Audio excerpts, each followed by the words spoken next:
Pronoun यानी सर्वनाम। सर्वनाम किसे कहा जाता है? प्रोनाउन वह शब्द है जो किसी नाउन के बदले प्रयुक्त होता है।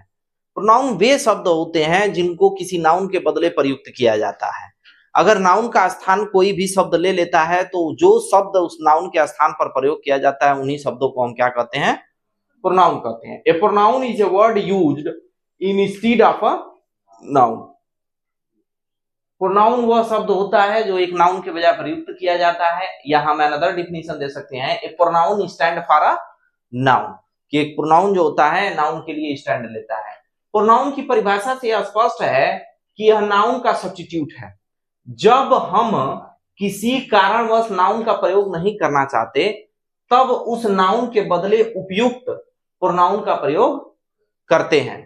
प्रोनाउन की उपयोगिता को समझने के लिए आपको एक वाक्य दे दिया गया है और इसकी उपयोगिता आप समझ जाएंगे। इस वाक्य को पढ़ते हैं। Rahul is my friend, Rahul मेरा दोस्त है। Rahul reads in my class, Rahul मेरी कक्षा में पढ़ता है। Rahul is upset today, Rahul आज अनुपस्थित है। बिकॉज क्योंकि राहुल इज इल, वह राहुल बीमार है। यहां राहुल जो है, राहुल जो कि नाउन है, प्रयोग बार बार होने से संपूर्ण एक्सप्रेशन जो है ना, राहुल राहुल राहुल राहुल लग रहा है, यह भद्दा सा लगता है। अगर दूसरे और तीसरे वाक्य में राहुल के बदले ही का प्रयोग करें तो यह भद्दापन क्या हो जाएगा? समाप्त हो जाएगा। जैसे Rahul is my friend, Rahul मेरा दोस्त है। He reads in my class, वह मेरी कक्षा में पढ़ता है।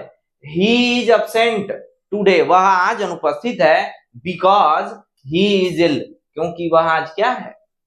बीमार है। तो यहां देखिए राहुल का प्लेस किसने लिया है? ही ने लिया है। राहुल के लिए कौन स्टैंड ले रहा है? ही ले रहा है। तो ही हमारा क्या हो गया? प्रोनाउन हो गया। काइंड्स ऑफ प्रोनाउन, प्रोनाउन निम्नलिखित के प्रमुख भेद हैं। टोटल प्रोनाउन की अगर हम बात करते हैं तो वह 10 तरह के होते हैं। पहला प्रोनाउन है पर्सनल प्रोनाउन, पुरुषवाचक संज्ञा। दूसरा है पॉजेसिव प्रोनाउन, अधिकारवाचक या स्वतत्व सर्वनाम। तीसरा है रिफ्लेक्सिव, निजवाचक या आत्मवाचक सर्वनाम। इंफैटिक प्रोनाउन, बलदायक सर्वनाम। डेमोन्स्ट्रेटिव प्रोनाउन, संकेतवाचक या निश्चयवाचक सर्वनाम। डिस्ट्रीब्यूटिव, अब डेमोन्स्ट्रेटिव का हो गया। अब हम बात करते हैं इंडेफिनिट प्रोनाउन, अनिश्चितवाचक सर्वनाम। डिस्ट्रीब्यूटिव प्रोनाउन, व्यष्टिवाचक सर्वनाम, जिसको वितरित किया जा सके, व्यष्टिवाचक। और रेसिप्रोकल, परस्पर बोधक सर्वनाम। और रिलेटिव प्रोनाउन, संबंधवाचक सर्वनाम। और इंट्रोगेटिव प्रोनाउन, प्रश्नवाचक सर्वनाम। टोटल यह आपके 10 प्रकार के सर्वनाम है, जिसमें से आज हम लोग पहले सर्वनाम के बारे में पढ़ रहे हैं, पर्सनल प्रोनाउन। पर्सनल प्रोनाउन क्या होता है? I, we, you, he, it और दे को क्या कहा जाता है? पर्सनल प्रोनाउन कहा जाता है। I, we, you, he, she, it and they are called personal pronoun. यहां पर्सनल का अर्थ रिलेटिंग टू क्या है? पर्सन है। किसी पर्सन से क्या करना? रिलेट करना, संबंध रखना। तो अगर हम पर्सन की बात करते हैं तो पर्सन कितने टाइप के होते हैं? 3 तरह के इंग्लिश में पर्सन आपके होते हैं। पहला होता है फर्स्ट पर्सन। तो फर्स्ट पर्सन जो है आपका आई और वी होता है।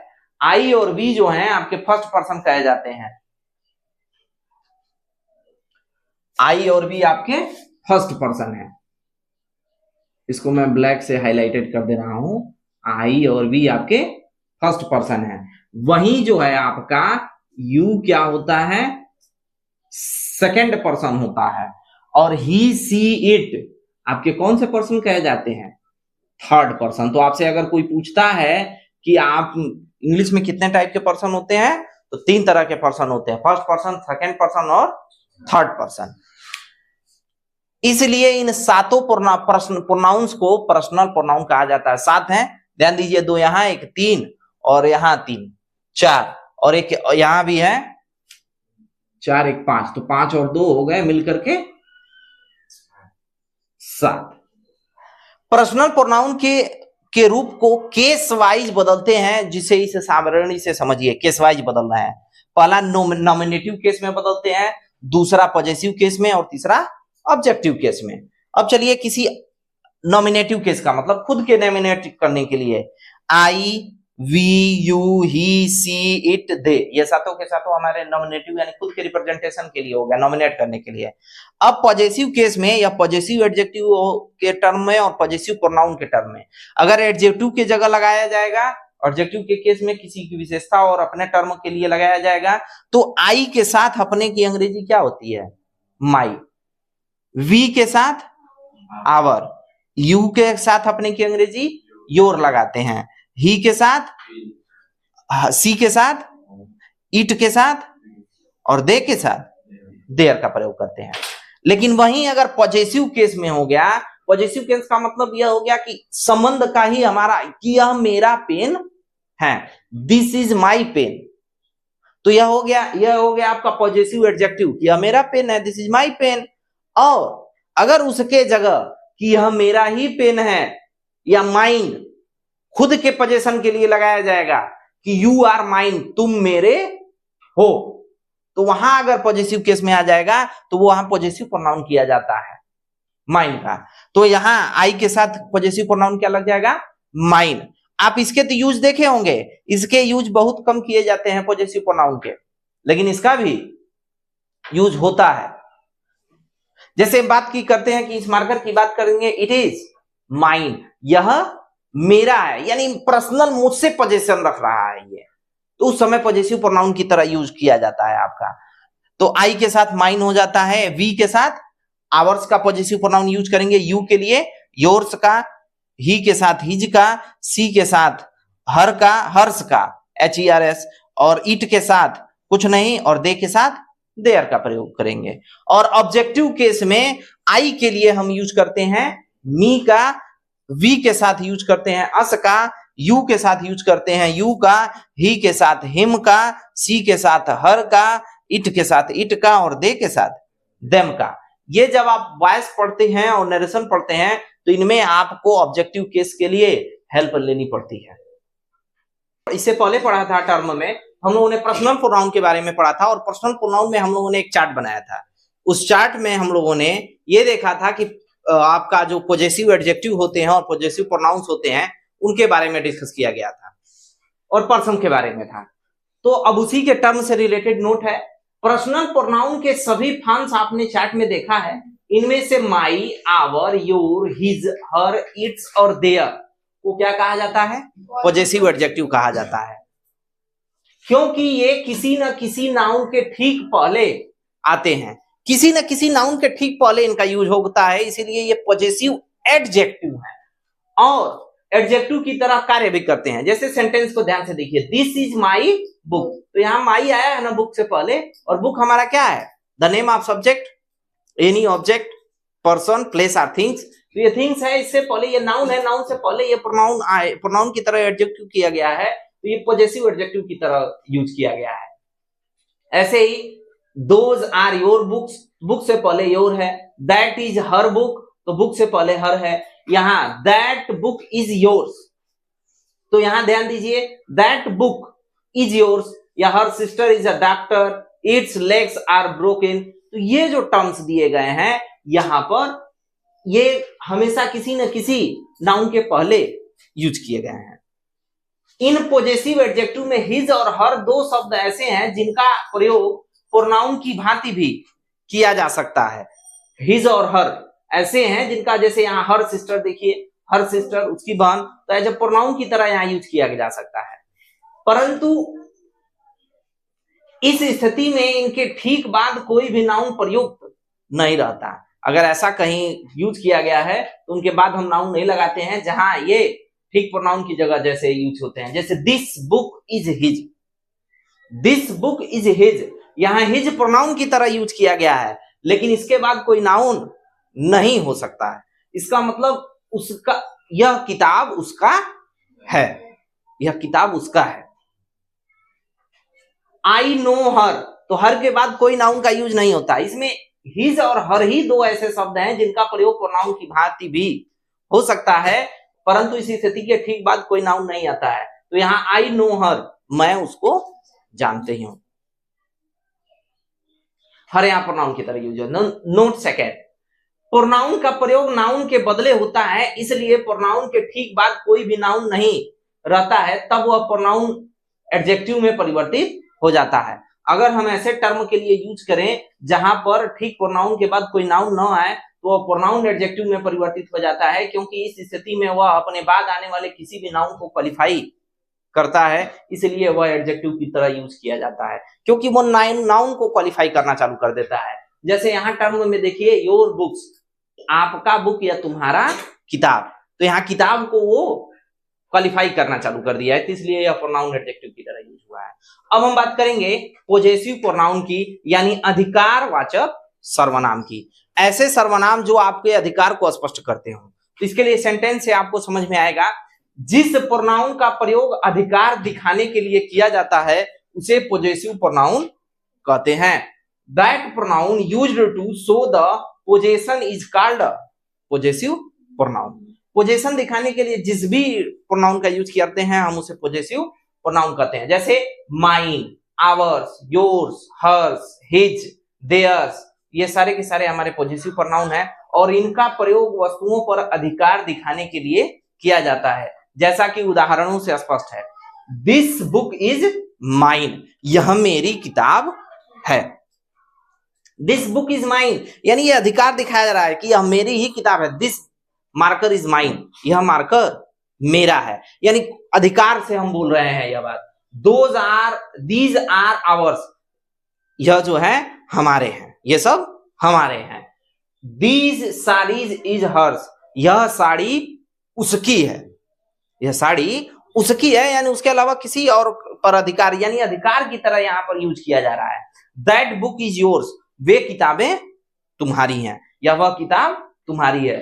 दोज आर हिज, वे सब उसके हैं। दोज चेयर्स आर देयर्स, ये सारी कुर्सियां उनके हैं, यानी यहां अधिकार से बात की जा रही है। दिस इज माइन, यह मेरा है। जैसे आप अधिकार की तरह करते हैं कि कोई अगर कहता है कि अरे यह किसका है, तो आप वहां अधिकार दिखाते हैं कि यह मेरा है, यह मेरा ही है, किसी और का नहीं है। तो पोजीशन दिखाने के टर्म में जहां पर यूज होता है वो पॉजेसिव प्रोनाउन कहलाता है, जहां जैसा कि यूज किया गया है। नोट, इनमें सिर्फ हिज एक ऐसा शब्द है जो पॉजेसिव प्रोनाउन भी है और पॉजेसिव एडजेक्टिव भी है। नहीं तो हर की अगर हम बात करते हैं तो पॉजेसिव प्रोनाउन में तो हर होता है, लेकिन पॉजेसिव एडजेक्टिव में आते ही वो हर्ष में कन्वर्ट हो जाता है। तो ऐसे टर्म्स के लिए यूज करते हैं। सिर्फ हिज ही है जो पॉजेसिव प्रोनाउन भी है और पॉजेसिव एडजेक्टिव भी है। जैसे दिस इज हिज कार, यह कार उसकी है। दिस कार इज हिज, यह कार उसकी है। दिस इज हिज कार, यह उसकी कार है। सेंटेंस को समझिए, दिस इज हिज कार, यह उसकी कार है। दिस कार इज हिज, यह कार उसकी है। यह उसकी कार है, यह उसकी कार है और यह कार उसकी है। तो यह दोनों में यहां पॉजेसिव प्रोनाउन की तरह यूज किया गया है और यहां पॉजेसिव एडजेक्टिव की तरह टर्म में यूज किया गया है। अब बात करते हैं रिफ्लेक्सिव प्रोनाउन की, यानी निजवाचक सर्वनाम की, जहां निजता का भाव प्रकट हो। जब वाक्य में myself, ourself, yourself, yourselves, himself, herself, itself and themself के प्रयोग से काम करने का असर खुद कर्ता अपने आप पर ले लेता है, उसे हम कहते हैं रिफ्लेक्सिव प्रोनाउन। खुद कर्ता पर करना पड़ना पड़ता प्रतीत होता है, तो तब इसे रिफ्लेक्सिव प्रोनाउन कहते हैं। इसको थोड़ा सा आपको समझना होगा, क्योंकि पॉजेसिव और रिफ्लेक्सिव में अंतर है, हर टर्म के प्रोनाउन में अंतर है। इसको थोड़ा समझिए। इसमें कोई भी जो काम करने का असर है खुद कर्ता पर पड़ना प्रतीत होता है, कि कर्ता खुद पर, अपने आप पर, खुद कर्ता द्वारा यह काम किया जा रहा है, उस पर पड़ रहा है, तब इन्हें रिफ्लेक्सिव प्रोनाउन कहा जाता है। अब इसकी अगर हम इंग्लिश में डिफिनेशन की बात करें, the pronouns myself, ourself, yourself, himself, herself, itself and themself are called reflexive pronoun when the action done by the subject. Subject ही वो action done करता है and turns back upon the subject, और वो खुद turns back हो जाता है सब्जेक्ट पर ऐसे टर्म्स को हम क्या कहते हैं, रिफ्लेक्सिव प्रोनाउन कहते हैं, ऐसे प्रोनाउन को हम रिफ्लेक्सिव प्रोनाउन कहते हैं। ये अगर बात आपको स्पष्ट नहीं हो रही है तो आप इसके एग्जाम्पल से इसको स्पष्ट कीजिए। एग्जाम्पल जब आप देखेंगे तो आपको पता चल जाएगा कि क्यों ये रिफ्लेक्सिव प्रोनाउन है, निजवाचक है। जैसे यहां ध्यान दीजिए, आई हर्ट माई सेल्फ, मैंने अपने आप को चोट पहुंचाई है, यानी वो चोट पहुंचाया है, किसी और ने पहुंचाया है नहीं, खुद से पहुंचाया है वो। तो आई के साथ माई सेल्फ लग गया है, आई के साथ माई हमारा लगता है टर्म पॉजेसिव एडजेक्टिव की तरह, लेकिन यहां माई सेल्फ लगा है, यानी खुद उसने अपने आप को चोट पहुंचाई है। तो इसलिए यहां माई सेल्फ क्या है, रिफ्लेक्सिव प्रोनाउन है। We can help ourself, हम अपनी मदद खुद कर सकते हैं, या हम लोग आपकी मदद कर सकते हैं। यहां अपने आप की मदद, हम लोग अपने आप की मदद कर सकते हैं, यानी वे खुद ही अपनी मदद अपने आप से ही कर सकते हैं। सब्जेक्ट पर ही वो काम खुद आकर के पड़ रहा है। सी ruined herself, उसने अपने आप को बर्बाद किया, किसी और ने बर्बाद किया उसे नहीं, उसने खुद अपने आप को बर्बाद कर लिया, यानी सब्जेक्ट खुद अपने आप पर ही उसका आकर के पड़ रहा है। तो यहां चोट पहुंचाने, मदद करने और बर्बाद करने का असर खुद कर्ता पर है। यहां ध्यान दीजिए, चोट पहुंचाने, मदद करने और बर्बाद करने का असर खुद कर्ता पर है, यानी खुद को ही वो चोट पहुंचाया है, खुद की ही वो मदद भी कर रहा है और खुद को ही वो क्या कर रहा है, बर्बाद भी कर रहा है। तो खुद कर्ता द्वारा अगर किया जाता है तो उसे हम रिफ्लेक्सिव प्रोनाउन कहते हैं।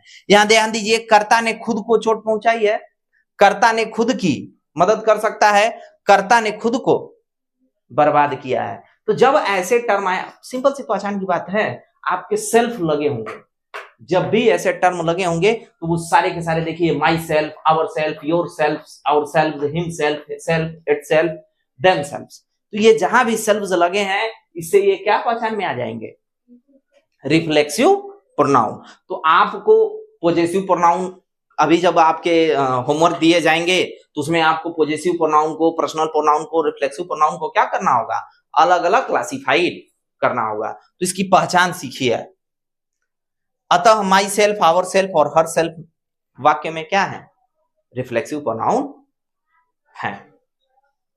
प्रोनाउन, एम्फैटिक प्रोनाउन किसे कहा जाता है, जब माई सेल्फ, इससे पहले हम लोगों ने रिफ्लेक्सिव प्रोनाउन को पढ़ा था, अब हम एम्फैटिक प्रोनाउन पढ़ रहे हैं। रिफ्लेक्सिव और एम्फैटिक दोनों में बहुत कम का अंतर है, बट उसे आपको समझना होगा। जब myself, our self,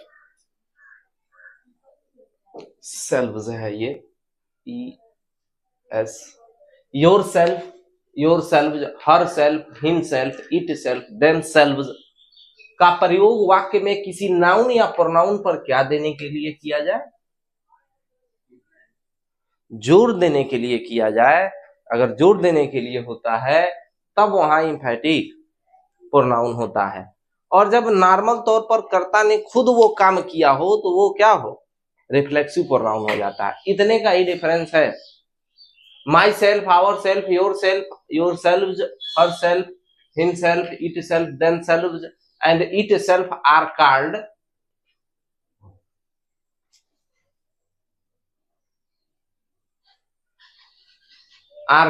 emphatic pronoun when they are used for the sake of emphasis। किसी नाउन या प्रोनाउन पर एम्फेसिस करने के लिए, बल देने के लिए, इसीलिए इसे बलदायक सर्वनाम भी कहा जाता है। प्रेशर देने के लिए, जोर देने के लिए जब बात की जाती है तो वो प्रोनाउन क्या हो जाते हैं, हमारे एम्फैटिक प्रोनाउन हो जाते हैं। जैसे वाक्य को ध्यान से देखिए, I killed the tiger myself, मैंने स्वयं बाघ को मारा।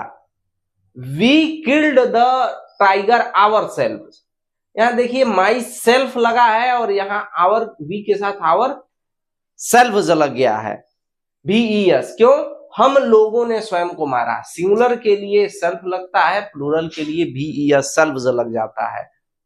He himself said so, उसने स्वयं ऐसा कहा, himself, but they themselves, selves लगा है, ध्यान दीजिए, selves said so, उन लोगों ने स्वयं खुद ऐसा कहा। नोट करने वाली क्या बात है कि सेल्फ और सेल्फ की स्पेलिंग व प्रयोग पर विशेष ध्यान देना है। सिंगुलर के साथ हमेशा सेल्फ जुड़ता है और प्लूरल के साथ हमेशा सेल्फ जुड़ता है। SELVES self. माई प्लस सेल्फ मिलकर के माई सेल्फ हो गया। जैसे आई ईट माई सेल्फ, मैंने स्वयं खाया ना खाया। आई माई सेल्फ कट दिस, मैंने स्वयं इसको काटा। Him self, he eats him self, उसने स्वयं खाना खाया। ही हिमसेल्फ सेड सो, उसने स्वयं यह बात कही। He her plus self, she it's herself, उसने स्वयं खाना खाई। She herself ate this, वह स्वयं इसको खाई, स्वयं खाई। इट सेल्फ, यह निर्जीव वस्तुओं के लिए लग जाता है, छोटे वस्तुओं के लिए लग जाता है, तो ईट के साथ सेल्फ सिंगुलर के लिए। और वैसे ही आवर के साथ सेल्फ जो लग जाएगा तो आवर सेल्फ, देम के साथ सेल्फ जो लग जाएगा तो देम सेल्फ। योर का प्रयोग एक व्यक्ति के लिए हो तब उसके साथ सेल्फ लगता है, लेकिन वहीं योर का प्रयोग अगर बहुत सारे व्यक्तियों के लिए हो, दो या दो से अधिक व्यक्तियों के लिए, तो क्या लग जाता है? सेल्फ जो लग जाता है, क्योंकि प्लूरल है। एक से अधिक व्यक्तियों के लिए जब लगेगा तो योर के साथ क्या जोड़ देंगे आप सब? सेल्फ। और सिंगुलर के लिए है तो सेल्फ का प्रयोग होगा। जैसे योर सेल्फ जब एक व्यक्ति हो और बहुत सारे व्यक्ति हो तो योर सेल्फ हो जाएगा। आवर और देम के साथ सेल्फ जोड़ना क्या होता है? कह रहा है आवर और देम के साथ सेल्फ जोड़ना गलत होगा, क्योंकि आवर माने हमारा होता है। हमारा यानी हम सबका, बहुत सारे लोग हैं, तो सेल्फ जोड़ देंगे तो सिंगुलर में आ जाएगा। इसलिए हम वहां क्या जोड़ते हैं? सेल्फ जोड़ते हैं, SELVES। देम, देम माने उनके, यानी बहुत सारे लोग हैं, एक से अधिक है, तो वहां सेल्फ जोड़ना गलत है, वहां आप सेल्फ जोड़ेंगे। उसी प्रकार माई, हिम, हर, सेल्फ, इट के साथ क्या जोड़ना गलत है? सेल्फ जोड़ना गलत है, CLVES। हम वहां सेल्फ जोड़ेंगे। एक्सरसाइज पे आते हैं। डायरेक्शन, आपको डायरेक्शन दे रहा है। Tell which pronouns adjective in the following sentences are personal pronoun, possessive pronoun, reflexive pronoun and imperative pronoun and possessive adjective। यही हम टोटल हम इतने टर्मों को हम लोगों ने पढ़ा है। तो बताना है, जैसे एग्जांपल एक दे रखा है, दिस इज हिज पेन, तो यहाँ हिज उसका पोजेशन दिखा रहा है, संबंध दिखा रहा है, तो पॉजेसिव एडजेक्टिव है कि नहीं है? अरे हम लोगों ने 7 टर्म के लिए हिज पढ़ा था, हर पढ़ा था, इट सेल्फ पढ़ा था, इट्स पढ़ा था। तो आप जब पर्सनल प्रोनाउन में जाएंगे तो आपको ये पॉजेसिव एडजेक्टिव वहां देखने को मिलेगा। दिस पेन इज हिज, ये डायरेक्शन दे रहा है। नीचे के ये होमवर्क है आपके, ये होमवर्क है, इसमें आपको छांट करके ले आना है कि क्लासिफाइड करना है कि कौन सा पॉजेसिव प्रोनाउन है, कौन सा पॉजेसिव एडजेक्टिव है, कौन पर्सनल प्रोनाउन है और कौन आपका रिफ्लेक्सिव प्रोनाउन है, कौन सा इंफेक्टिव प्रोनाउन है। दिस पेन इज हिज, यह उसका ही पेन है, तो ये देखिए पॉजेसिव प्रोनाउन का, यह उसका ही पेन है, कहा जा रहा है कि उसका अलावा किसी और का नहीं है, तो पोजेशन दिखाया जा रहा है, तो ये पॉजेसिव प्रोनाउन में आ गया। I myself did that, I personal pronoun हो गया, और माई सेल्फ कौन सा हो जाएगा? Emphatic pronoun. My self,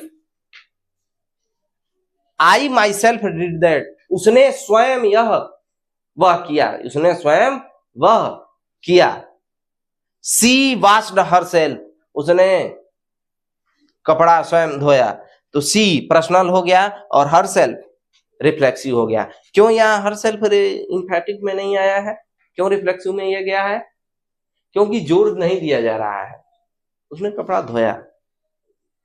he her self washed, उसने स्वयं ही कपड़ा को धोया, तो वहां हर सेल्फ, अगर ये आगे हो जाता तो वहां जोर दिया जा रहा है कि वह स्वयं यह काम पर्टिकुलर तरीके से की है। He washed herself to wash the cloth, तो भी ये जोर पर बात आ जाए वहां इंफेक्टिव।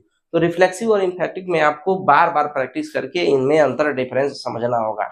मैंने कोशिश किया है कि आपको यह समझ में आए, न समझ में आए तो कमेंट के माध्यम से आप दोबारा पूछेंगे, फिर इस पर एक और वीडियो क्लासिफाइड सिर्फ इन दोनों को क्लासिफिकेशन के लिए बन जाएगा। ऐसे ही नीचे जो ये आपके 20 सेंटेंस दे रखे हैं, इनमें आपको बताना है कौन पर्सनल है, कौन पॉजेसिव है, कौन रिफ्लेक्सिव है, कौन इंफेक्टिव है, कौन पॉजेसिव एडजेक्टिव प्रोनाउन है। अब आ जाते हैं डेमोन्स्ट्रेटिव प्रोनाउन यानी निश्चयवाचक सर्वनाम या संकेतवाचक सर्वनाम। नाम से ही स्पष्ट है, डेमोन्स्ट्रेट करना है यानी संकेत देना है। जिस प्रोनाउन का प्रयोग वस्तुओं व्यक्तियों को सूचित या इंगित या निर्देशित करने के लिए किया जाता है उसे डेमोन्स्ट्रेटिव प्रोनाउन कहते हैं। किसी वस्तु को इंगित करने के लिए, अगर किसी वस्तु को संकेत करने के लिए किया जाए तो वो सारे के सारे डेमोन्स्ट्रेटिव प्रोनाउन होते हैं। The pronoun used to point out the object or objects to which it is called demonstrative pronoun. इन वाक्यों को ध्यान से देखें। दिस इज अ बॉय, मैंने कहा यह एक लड़का है। This is a boy. These are balls, हमने एक बॉल लिया और कहा दीज आर बॉल्स। हम कर रहे हैं दीज आर बॉल्स, हम इंडिकेट कर रहे हैं, हम क्या कर रहे हैं, डेमोन्स्ट्रेट कर रहे हैं। दिस इज अ गर्ल, मैंने कहा this is a girl.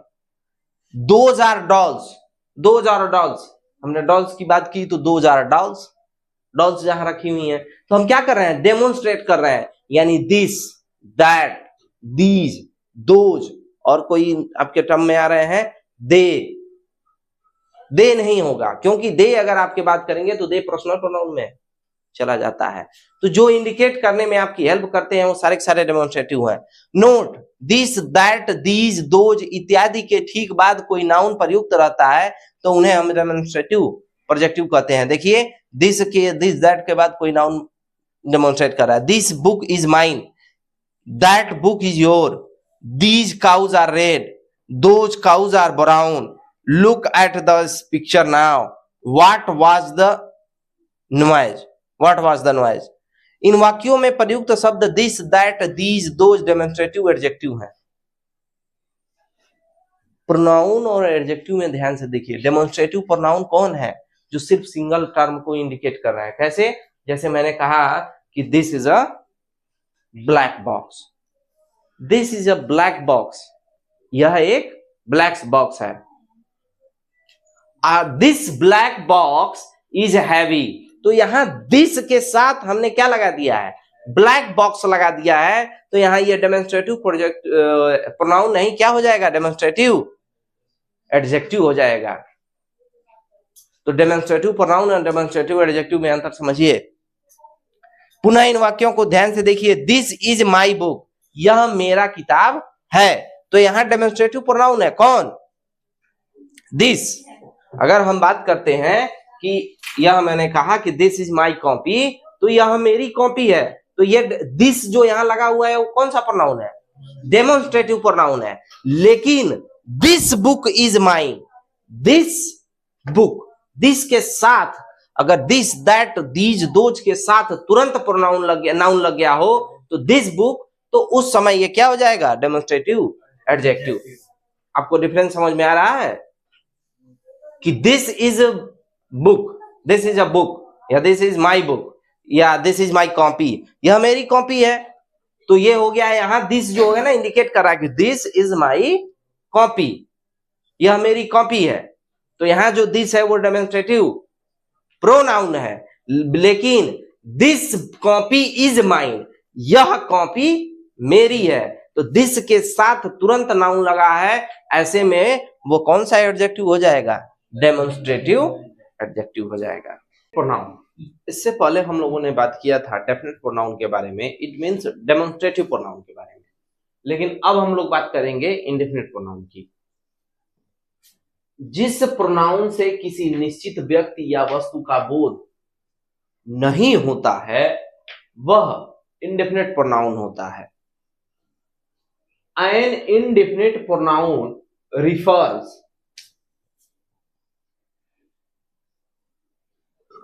to person or things in a general way and does not refer to any person or thing in particular। जब किसी भी प्रोनाउन के थ्रू किसी भी विशेष व्यक्ति वस्तु का या स्थान का बोध नहीं होता है तो वहां पर इंडेफिनिट प्रोनाउन होता है। एग्जाम्पल देखेंगे आपको स्पष्ट हो जाएगा। Somebody has stolen my pen, मेरी किसी ने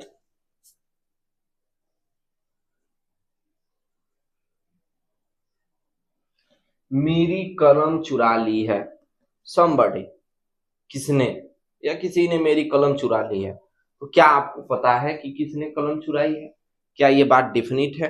नहीं। Anybody can beat me him, कोई भी उसे पीट सकता है, कोई भी उसे पीट सकता है। एनीबडी कैन बीट हिम, कोई भी उसे पीट सकता है। तो कौन उसे पीट सकता है? क्या ये बात डेफिनिट है? बिल्कुल नहीं। तो ये भी इंडेफिनिट प्रोनाउन में है। सम आर जेंटल, कुछ नेक होते हैं, कुछ नेक होते हैं। सम आर जेंटल, ऐसा हुआ कुछ नेक है।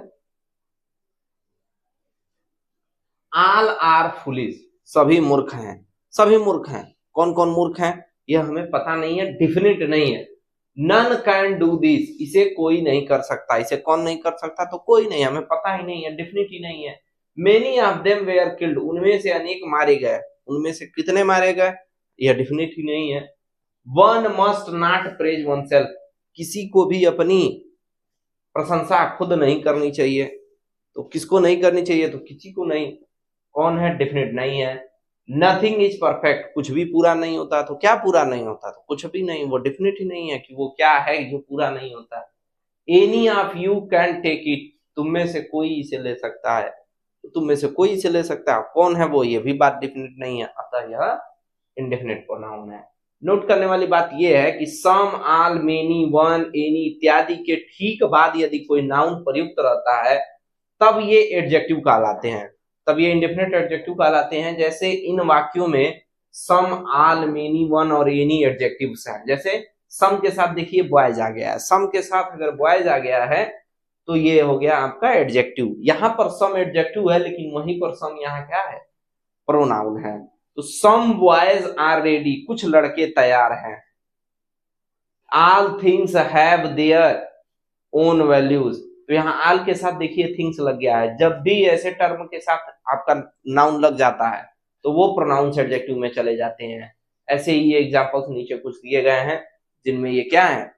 ना प्रोनाउन की जगह एडजेक्टिव है। अब हम बात करते हैं डिस्ट्रीब्यूटिव प्रोनाउन की। डिस्ट्रीब्यूटिव प्रोनाउन जब आइदर, ईच, आइदर या नाइदर का प्रयोग प्रोनाउन के रूप में होता है तो उसे डिस्ट्रीब्यूटिव प्रोनाउन कहते हैं। When each, either and neither are used as a pronoun, they are called distributive pronouns. वो प्रोनाउंस हैं each of you is guilty, तुम में से प्रत्येक दोषी है। देखिए आपको पाठ दिया गया कि तुम में से प्रत्येक दोषी है, अलग अलग सब दोषी हैं, डिस्ट्रीब्यूट है। each of boys is intelligent, लड़कों में से प्रत्येक तेज है, सभी के सभी लड़के तेज हैं, अलग अलग सब तेज हैं। Either of you can take this, तुम में से कोई एक इसे ले सकता है। पता है कि भाई तुम में से चार हैं तो चार में से कोई एक इसे लेके जाओ, बांट दिया गया चारों में से कोई एक। Neither of the two boys absent, दोनों लड़कों में से कोई अनुपस्थित नहीं था। दो लड़के थे, दोनों में से कोई अनुपस्थित नहीं था। नोट, जब भी ईच, आइदर या नाइदर के ठीक बाद कोई नाउन प्रयुक्त रहता है तो उस समय हम इसे डिस्ट्रीब्यूटिव एडजेक्टिव कहा जाता है। इन वाक्यों में ईच, आइदर और नाइदर का प्रयोग होता है तो ये डिस्ट्रीब्यूटिव एडजेक्टिव कहलाते हैं। ठीक, इससे पहले भी डेमोन्स्ट्रेटिव वाले में भी हम लोगों ने पढ़ा था कि दिस, दैट, दोज, दीज के बाद अगर नाउन आ जाते हैं तो वो भी क्या हो जाते हैं?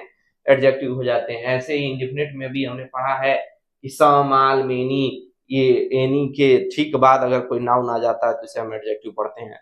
ऐसे ही ठीक ईच, आइदर, नाइदर के बाद ठीक कोई अगर नाउन आ जाता है तो हम उसे एडजेक्टिव पढ़ते हैं। जैसे ईच बॉय इज इंटेलिजेंट, प्रत्येक लड़का तेज है। आइदर रोड इज सेफ, दोनों में से एक सड़क सुरक्षित है। नाइदर बुक इज चीप, दोनों में से कोई एक पुस्तक सस्ती नहीं है। अब बात करते हैं रेसिप्रोकल की। रेसिप्रोकल बहुत आसान है। Each other and one another को रेसिप्रोकल प्रोनाउन कहा जाता है। Each other and one another is called reciprocal pronoun. Example, they loved each other or one another, वे एक दूसरे को प्यार करते हैं। यहाँ ईच अदर या वन अनदर एक दूसरे के वो अर्थ में आता है, यानी हमको रेसिप्रोकल है, एक दूसरे के अपोजिट टर्म में है। जैसे हमें लड़ने के लिए वे एक दूसरे से लड़ाई करते हैं तो हमें एक फर्स्ट पर्सन चाहिए, तो एक एंटी पार्टी में भी सेकंड पर्सन होना चाहिए एक दूसरे को। वे एक दूसरे से लड़ाई करते हैं, वे एक दूसरे के साथ घूमने जाते हैं, वे एक दूसरे के साथ खेलते हैं। हमें एक दूसरे के साथ भाईचारा बना के रखना चाहिए। तो यहां पर रेसिप्रोकल प्रोनाउन होता है। अब आपके लिए होमवर्क है। होमवर्क क्या है? This is yours, this is your car, do you know this, I know this why. ये टोटल आपके 20 सेंटेंस दे रखे हैं, जिनमें से आपको बताना है कि कौन सा डिस्ट्रीब्यूटिव प्रोनाउन है, कौन सा आपका पर्सनल प्रोनाउन है, कौन सा आपका डेमोन्स्ट्रेटिव प्रोनाउन है, कौन सा आपका रेसिप्रोकल प्रोनाउन है, कौन सा आपका इंडेफिनिट प्रोनाउन है और कौन सा पॉजेसिव प्रोनाउन है, और कहाँ इनमें कोई कहीं एडजेक्टिव्स भी लगे हुए हैं, तो वो भी आपको बताने हैं कि कहाँ पर कौन सा एडजेक्टिव लगा है। हर क्वेश्चन का आंसर आपको कमेंट में देना है कि किस क्वेश्चन पर कौन सा ये आंसर होगा। आप क्वेश्चन लिखिए, क्वेश्चन के सामने ठीक आंसर लिखिए, आपका आंसर करेक्ट होगा तो आपके आंसर पर कमेंट किया जाएगा। धन्यवाद। Relative pronoun. रिलेटिव प्रोनाउन वाक्य में अपने से पहले प्रयुक्त किसी नाउन या प्रोनाउन के बदले आकर के उस नाउन प्रोनाउन की पुनरुक्ति को यानी रिपीटेशन को अगर रोकता है और उस नाउन प्रोनाउन का संबंध अपने से आगे आने वाले शब्द समूह से जोड़ देता है, तो ऐसा कोई भी टर्म रिलेटिव प्रोनाउन कहलाता है। रिलेटिव प्रोनाउन करते क्या है? रिलेटिव प्रोनाउन वाक्य में आए हुए किसी भी नाउन या प्रोनाउन के बदले आकर के उस नाउन या प्रोनाउन के रिपीटेशन को रोक देते हैं और आगे आने वाले समूह के साथ खुद का अपना संबंध जोड़ लेते हैं। ऐसा कोई भी सेंटेंस, कोई भी टर्म या कोई भी वर्ड अगर आता है तो उसे हम रिलेटिव प्रोनाउन कहते हैं। एग्जांपल अगर हम इंग्लिश में इसका डेफिनेशन की बात करें तो a relative pronoun refers to a noun और pronoun going before and relates the said noun pronoun to a group of word coming after. Example: who, whom, whose, which, what और that मुख्य relative pronoun है। Example इसका जरा देखते हैं। This is the book, यह एक किताब है। This book was given to me, उसने मुझे यह किताब दी थी। अगर हम यहां ध्यान देंगे तो दिस इज द बुक, और देखिए यहां द बुक दो बार ये नाउन रिपीट हुआ है। इसका प्लेस कौन ले लिया? दैट, और द बुक का प्लेस दैट ले लिया।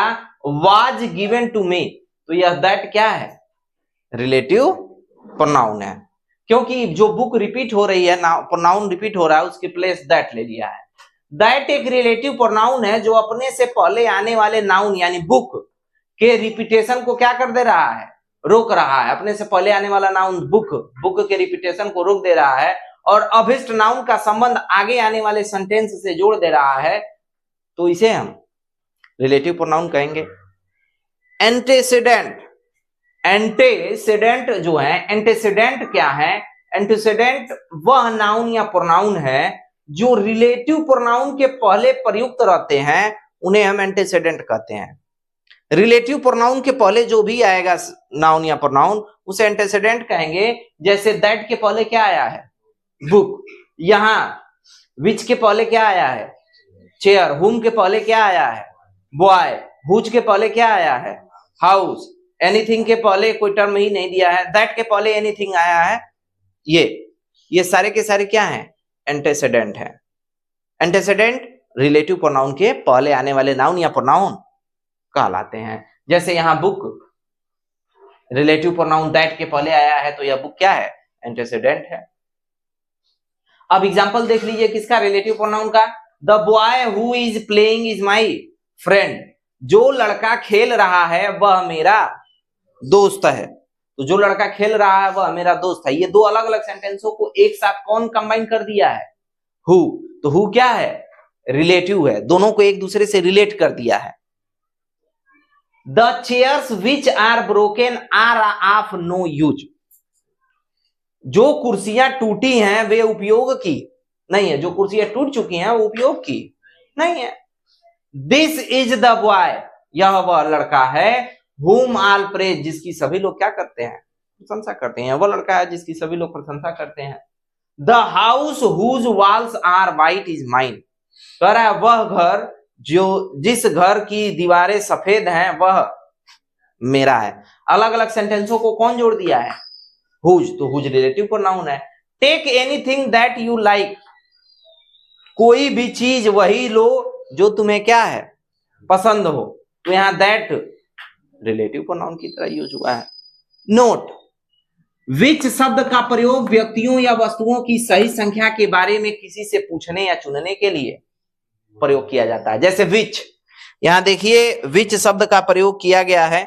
विच चेयर, कौन सी कुर्सियां, यानी संख्या बताने के लिए कि जो जो कुर्सियां टूटी हैं वो संख्या बताई जा रही हैं, तो वहां के लिए क्या प्रयोग करते हैं? विच के लिए। या किसी को कोई चूज करना हो कि आप इन दोनों में से क्या लेंगे या आपका कौन सा है, तो वहां विच का प्रयोग किया जाता है।